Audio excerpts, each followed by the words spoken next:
time now for a look at what's happening around our town. Brought to you by Town Automotive Group.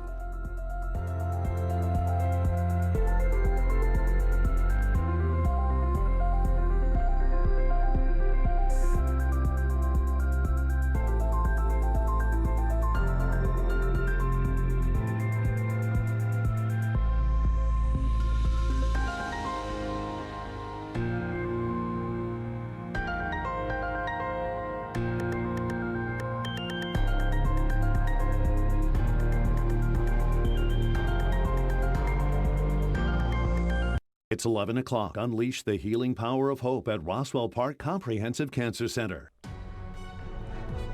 The U.S. Supreme Court overturning New York's concealed carry law. In the opinion written by Justice Clarence Thomas, the court says New York's concealed carry law violates the constitutional right to carry arms in self-defense. The opinion says that because New York only issues public carry licenses when an applicant shows a special need for self-defense, it violates a citizen's right laid out in the Second Amendment. The vote was 6-3.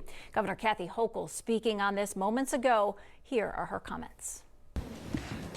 We just received some very disturbing news from Washington that the Supreme Court of the United States of America has stripped away the state of New York's right and responsibility to protect its citizens with a decision which we are still digesting, which is frightful in its scope of how they are setting back this nation and our ability to protect our citizens back to the days of our founding fathers. And the language we're reading is shocking.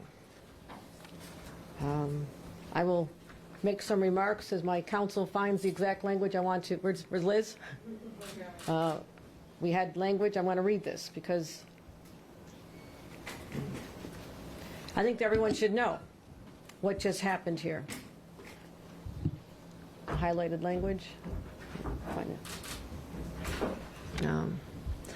As governor of the state of New York, my #1 priority is to keep New Yorkers safe. But today, the Supreme Court is sending us backwards in our efforts to protect families and prevent gun violence.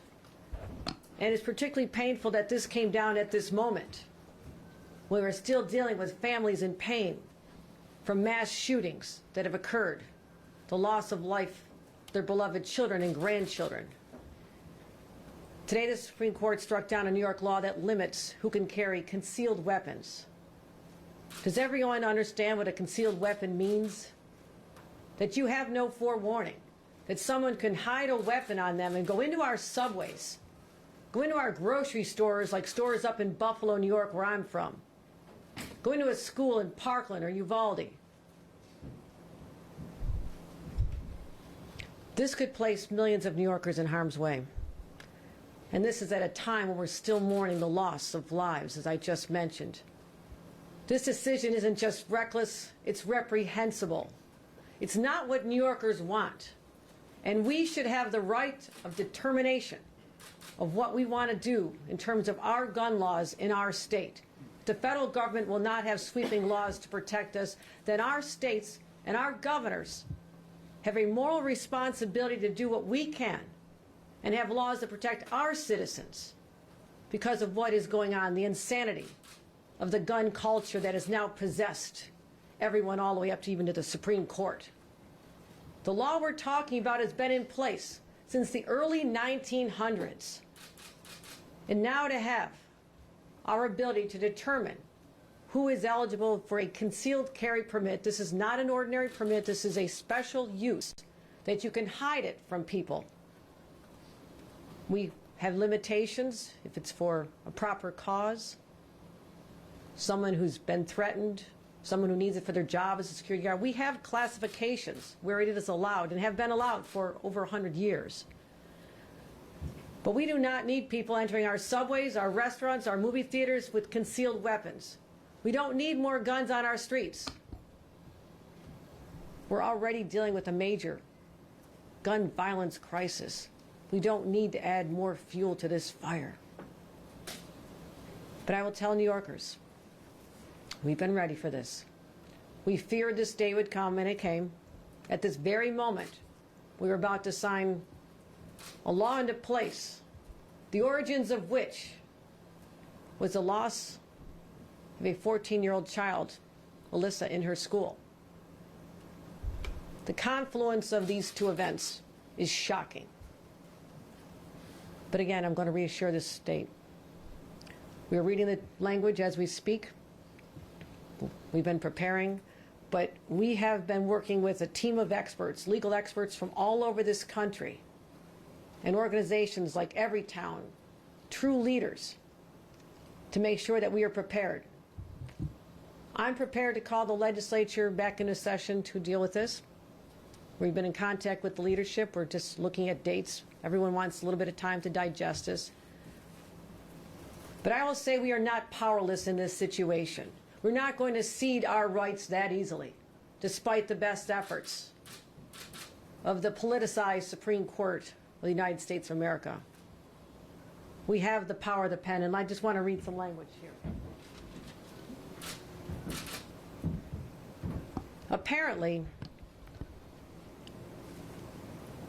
the Supreme Court has now decided, with this far-reaching decision, that the two-step standard that had been in place since Heller versus McDonald, where they analyze the Second Amendment, where it combines history, we have a history, yes we do, but also means and scrutiny. Does the means of the restriction justify the infringement?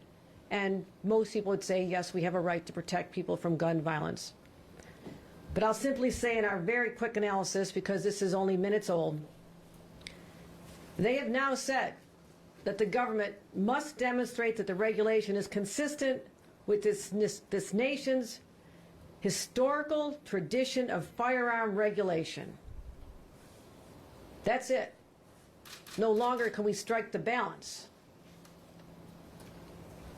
Only if a firearm regulation is consistent with this nation's historical tradition may a court conclude that the individual's conduct falls outside the Second Amendment's unqualified command. Shocking. Absolutely shocking that they have taken away our right to have reasonable restrictions. We can have restrictions on speech. You can't yell fire in a crowded theater. But somehow there's no restrictions allowed on the Second Amendment.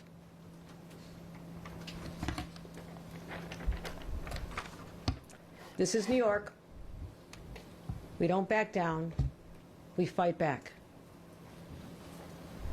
And we'll be alerting the public, the media, in the very short term, exactly what our language that we've been analyzing. We have language we'd like to now enact into law.